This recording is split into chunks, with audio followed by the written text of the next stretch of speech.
All right, it is on. Michigan taking on Washington tonight for the national championship as we take a live look at Houston right now. A little dreary out there, but Michigan fans are pumped for the game. I know one other guy who's pumped for the game, Bernie Smilovitz, who is live in Houston for us right now. Hey, Bernie, can you hear me? Loud and clear, Christy. Yeah, the conditions here are horrific. They're just terrible. And later this afternoon, they're expecting severe thunderstorms. The best part to the whole thing is they built a stadium with a roof, a retractable roof. So it'll be closed and dry inside. Of course, for everyone doing TV, that's welcome news because of hair. Absolutely, because TV hair is very, very important. All right, you're in a car right now. I know you've been covering a lot. There's been media day and a lot of interviews with the coaches and players. What's up for today for you? Well, we're just sitting in an abandoned parking lot talking to you.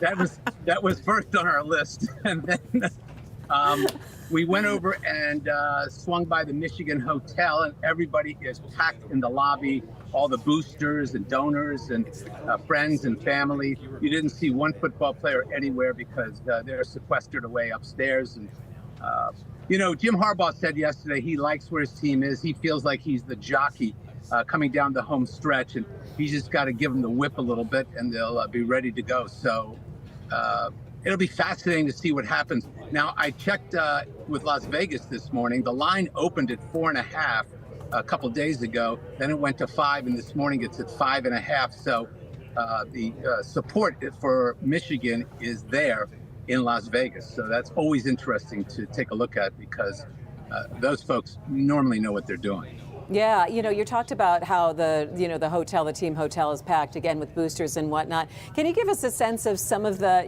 the notable alums and former coaches and people that you're seeing that are in for this game? I can only imagine that anyone with a Michigan tie is like, this is the game I got to be at. There's no question. That's a great point. The other thing you'll know when there is a famous person, they don't sit around in the lobby just BSing with everybody.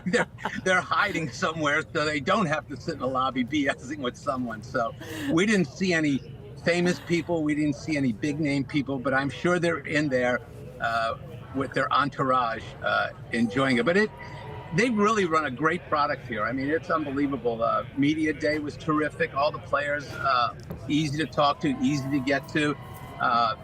They've really done a great job. This has really been a terrific event. And, kickoff tonight is at 7:45 Eastern time, 6:45 here.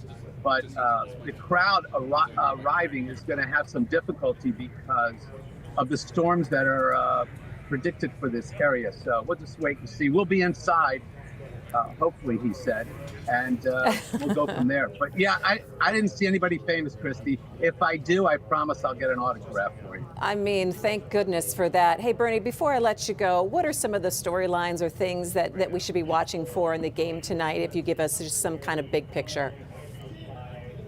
Well, the first storyline is going to be what happens with Jim Harbaugh tomorrow or in the coming days, as opposed to if Michigan wins, is that going to be it for him? And is he going to the NFL? And how big is that urge?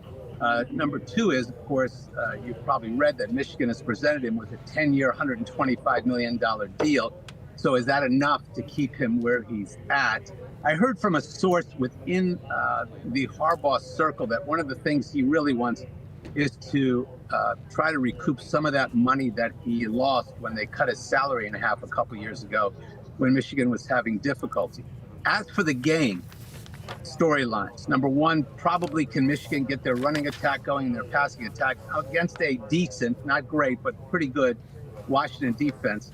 Michael Penix, who used to play at Indiana and beat Michigan in the COVID year of 2020, is starting for Washington, and he knows the Wolverines. But the one thing he did say is the team he beat in 2020 is nothing like this year's version, the 2024 version. So keep an eye on that. And also that Michigan defense is probably going to be a huge factor for tonight's game because they have pretty much just shut down everybody and controlled them. And when you beat Alabama and hold them down the way they did, that's a darn good defense, and probably expecting more of it tonight. Yeah, I know you got a long day ahead of you, so we're really glad that you've stopped at an abandoned parking lot so you could Zoom with us and be live here on the Daily Plus Live. Well, Bernie. This is where we pulled the Greyhound over, and we've just been staying here in this abandoned lot. So it's really kind of been fun. The guys are great, we're playing a lot of cards and that kind of stuff. The real behind the scenes. Bernie Smilovitz. All right, Bernie, you take care of yourself. We'll be looking forward to all of your reports, okay? I'll see you when you get back here. Thanks, Christy. Appreciate your time. See you.